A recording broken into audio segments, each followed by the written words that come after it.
Hello, I'm Bill McLaughlin, and this is Over My Dead Body, the only talk show that features interviews with the most interesting and compelling people in our history and culture. In our next episode, we'll hear from Nostradamus, the man responsible for predicting events such as the French Revolution, the rise of Adolf Hitler, the JFK assassination, 9/11, cloud computing, and Donald Trump. Not Donald Trump, but I did predict panty shields. You were ahead of your time. And McDonald's. I predicted the fast food industry and dental floss. And you'll have some new predictions for us, right? Absolument. Nostradamus, live from France, coming up.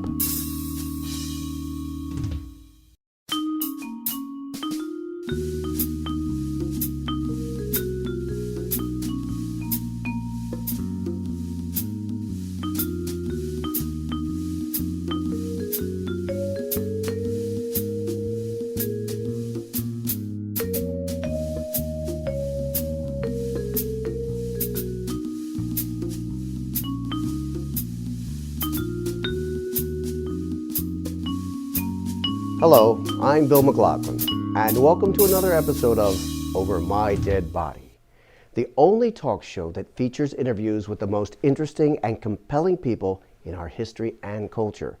Today, we've traveled across the pond, as they say, to Salon de Provence, France, to speak with Nostradamus, who is undoubtedly the most prolific and influential prophet of all time. Although he died in 1566, he's remained quite active, as you're about to see, and has agreed to share a little bit about his life and give us an update on his current projects. Okay, let's get right into it. You've been credited with predicting the destruction of the Challenger space shuttle that blew up after takeoff in 1986, the life and death of Mother Teresa, Hurricane Katrina, the Iraq War, the nuclear bombs that were dropped on Hiroshima and Nagasaki, Barack Obama becoming the 44th President of the United States, the French Revolution, the JFK assassination, and the 9/11 attacks. I also predicted the death of Princess Diana and her affair with Dodi Fayed, Napoleon's rise, the Great Fires in London and Chicago, Adolf Hitler, and Tic Tac breath mints. That's remarkable.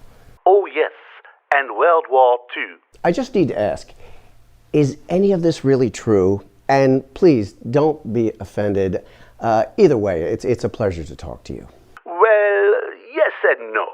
I knew this shit was going to hit the fan over and over again because that's quite frankly how life works. The more things change, the more they remain the same. Did you make up that saying as well? Probably. Look, the thing that bothers me most is that my name is only brought up in matters of gloom and doom, which has gotten to be such a drag. I've predicted many wonderful events as well. Such as? I predicted Viagra, but by another name, my Dixitryl. I also predicted hearing aids, silicone breast implants, mouthwash, and matching fanny packs. Believe me, nobody but this guy could have predicted matching fanny packs. Nostradamus, here's something I'd like cleared up. From the depths of the West in Europe, a young child will be born of poor people. He who by his tongue will seduce a great troop. His fame will increase towards the realm of the East. That's Hitler, right? Nope. Pee Wee Herman. You need to focus on tongue. Okay, one more. The Great Wall will fall. The king will be executed. His death coming soon will be lamented. And the soil will be bloodied. Clearly, that's the French Revolution. The invention of Tampax. Look, I feel as visionaries go, I was damn good. And for the last 451 years, but who's counting, I've sat back and watched pretty much everything I predicted come true. Yet people often believe my prophecies mean something else. There's a big difference between the French Revolution and Tampax. Not as much as you might think. Touché. Nostradamus, there have been hundreds of books written about you. Yes, and if you look behind the table, you will find the best book ever written. Yes, yeah. Well, that's interesting. It says here that you were buried in a chapel that is now a 2-star French bistro, and then moved to this wall after your bones were stolen during the French Revolution. Correct. But I got them back, except for my left femur, which is floating around in Italy from what I hear. And the last I heard, Michael Jackson tried to get it at Sotheby's auction. I predicted his death, by the way. Well, says here your dad was a money and grain dealer? No, that was my grandfather. He was a Jew, but converted to Catholicism to get a double dose of guilt. My dad was a notary, not too many of them in the 1500s. And you went to college for a year, but then the school closed due to an outbreak of the plague. So, you traveled around for 8 years seeking remedies and came up with rose petal lozenges? You suck on them. Yum, yum. Look, I felt I had to show something for my efforts. Then I was accepted to medical school, but got kicked out almost immediately when they found out I was an herbal pharmacist. Kind of like being a chiropractor today. In other words, a quack. Quack, quack, quack, quack, quack. Now, wait. Then at some point, you wrote an annual almanac that was quite popular, right? Hard to believe, since nothing in it was accurate. My weather predictions came true only 5.73% of the time. My astrological predictions were a joke. If we had a football or basketball to bet on back then, I would have lost every game. And? I pretty much pioneered the Peter principle when I started making real predictions. I sat in my attic and smoked a ton of ground nutmeg, and the next thing you know, King Henry II, you've heard of him, right? Well, his wife's name was Catherine, and she calls me to her castle. I thought I was going to get my head chopped off, but she loved my predictions, so I was in like Errol Flynn, who I also predicted. We have Steve Griswanis on the phone from Holland, Michigan. Hi, Mr. Nostradamus. Hello, Steve. Actually, my real name is Michel, a French version of Mike. I just want to know, what's the best thing about being you, and what's the worst thing? Good question. The best thing is that people listen to me, and who doesn't like that? The worst thing is that I have to watch every little thing I say because people plan their lives around it. It's a mixed blessing, but my cross to bear, so to speak. Right. All right. Now, would you mind if we touched on politics a bit? I knew it was coming. Did I predict Donald Trump is my number one question from tourists. Every day, Donald fucking Trump. Did you see any of this coming? Trump as president I blew, I'll admit it. But I predicted Shirley Temple and flea collars. Kathy Solander from Key Largo, Florida is on the line. Mr. Nostradamus, I wrote a paper on you in college, and I think you're wonderful, and I just love your beard. And my question is, do you have a Twitter account? Cassie, you flatter me. As a matter of fact, I do have a Twitter account. I make it a point to tweet a few times a week. Not so much about predictions, but about my day. Restaurant tips, traffic conditions, things of that nature. Now, according to Professor Sidney Offutt, who teaches a grad level course on you at New York University, you predicted your own death. This guy is an idiot. He's made more money interpreting my writings than I did for my own writing. So it's not true? No, I didn't predict my own death, other than the fact that I knew I'd die someday. Why nobody thinks to come to the source is beyond me. Oh, Professor Offutt didn't contact you? You guys are the first people who ever approached me for an interview. And yet I'm watching, say, the Discovery Channel and all this wild stuff about me. It's unbelievable. Do you feel pigeonholed? Absolument. What's going to happen, Nostradamus? Every day for almost 500 stinking years. It's all my fault. I take full responsibility. But, like, really, dude? So, you don't want to talk about, say, the Dodgers? You don't need to be a psychic to know they're going nowhere this year. Okay, you had 6 children. Is there anything you see about kids today that you don't like? The handheld devices have caused a human disconnect, although there are some neat apps available, like Angry Birds.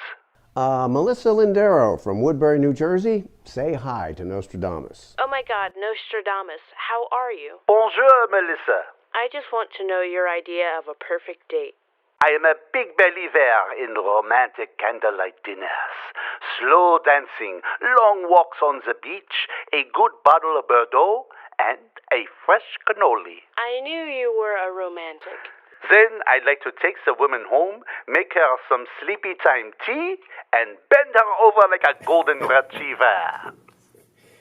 According to Wikipedia, you made 6,338 predictions which cover world events until the year 3797? I did spin a lot of bullshit in my time, let me tell you that. Isn't it true that a person can make one of your prophecies mean almost anything? That's the point. I wrote them all that way. Delusion is in the mind of the beholder. Is there anything you predicted that we don't know about? Ketchup. I predicted ketchup. I read that in 1562, you were imprisoned briefly. She said she was 18. You're going to rub that in my face or move on? Nostradamus. Call me Michel. Better yet, just call me Mike. That's what my friends call me. Okay, Mike. I have to ask, not just for myself, but for the benefit of our viewers, what do you make of everything that's happening in the world today? Well, not even I could have predicted any of this nonsense. The killing, yes, of course, but the absurdity of life in 2017 is unfathomable. Scrapbooking? Like, really? I read that you always claimed your gift came from your mother's side of the family.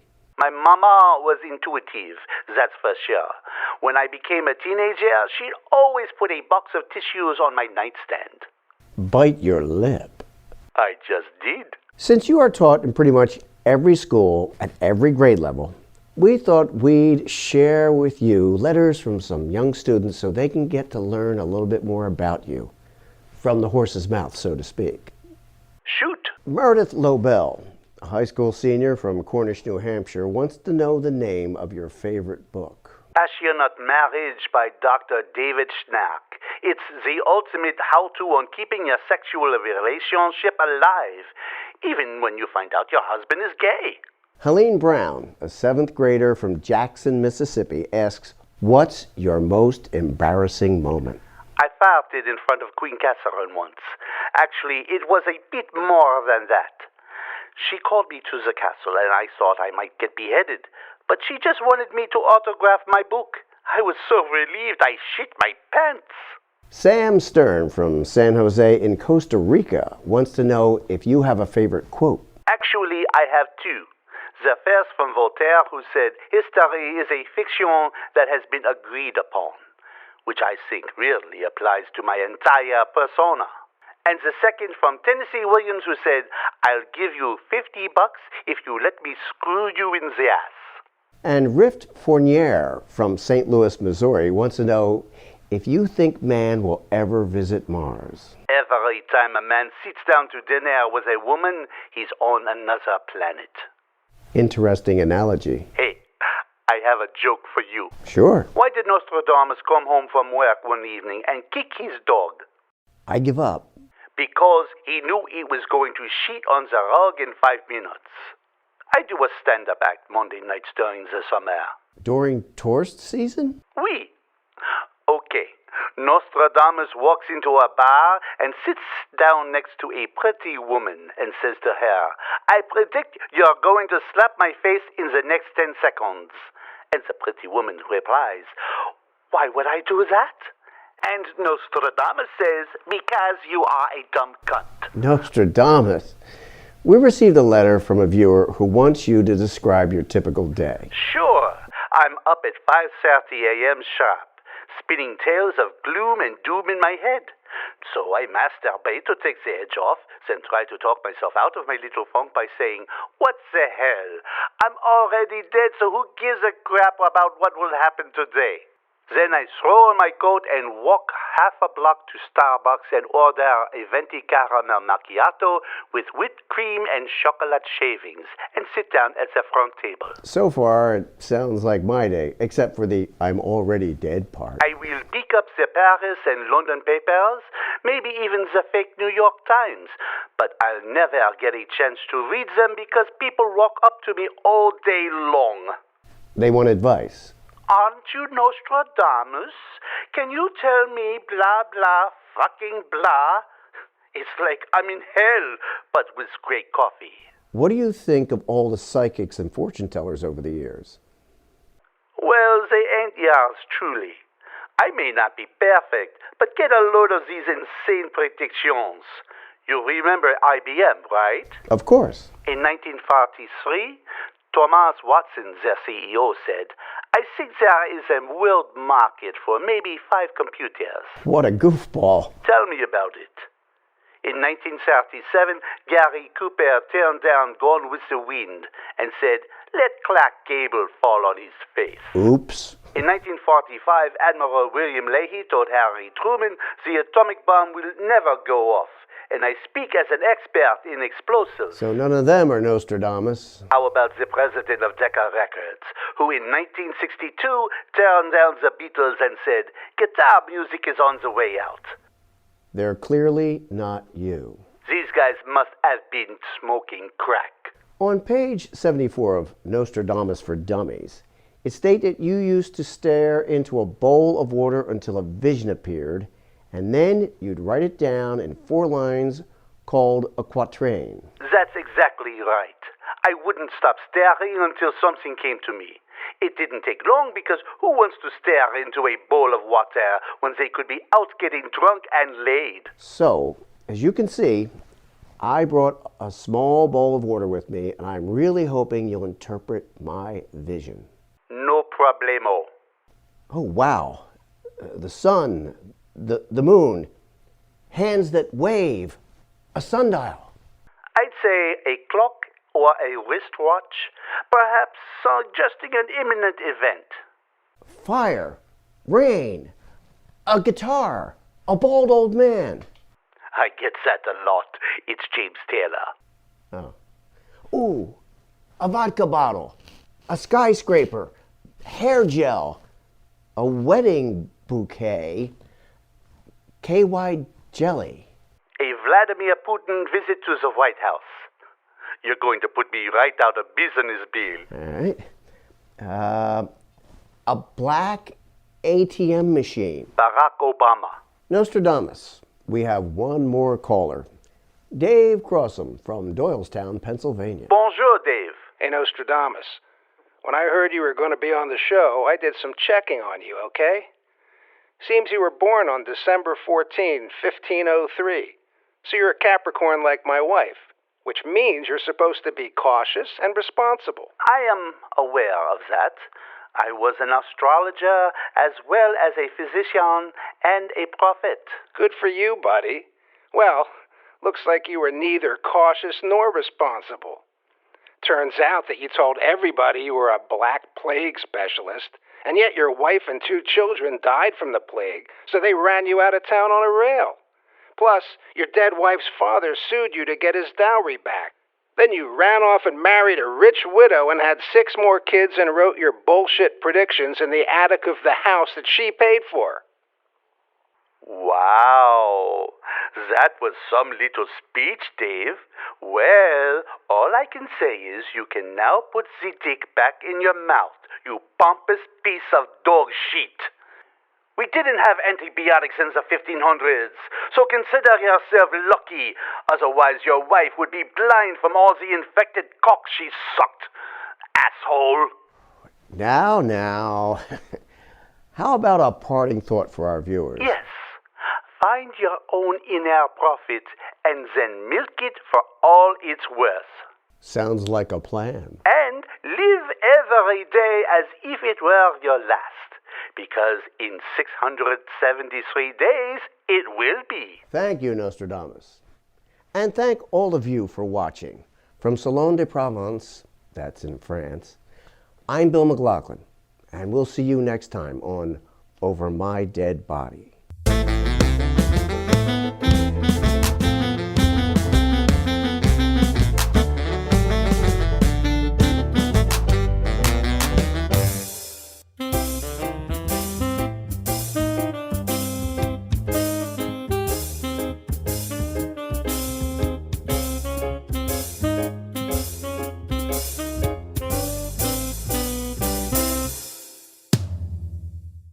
We hope you've enjoyed the second episode of Over My Dead Body.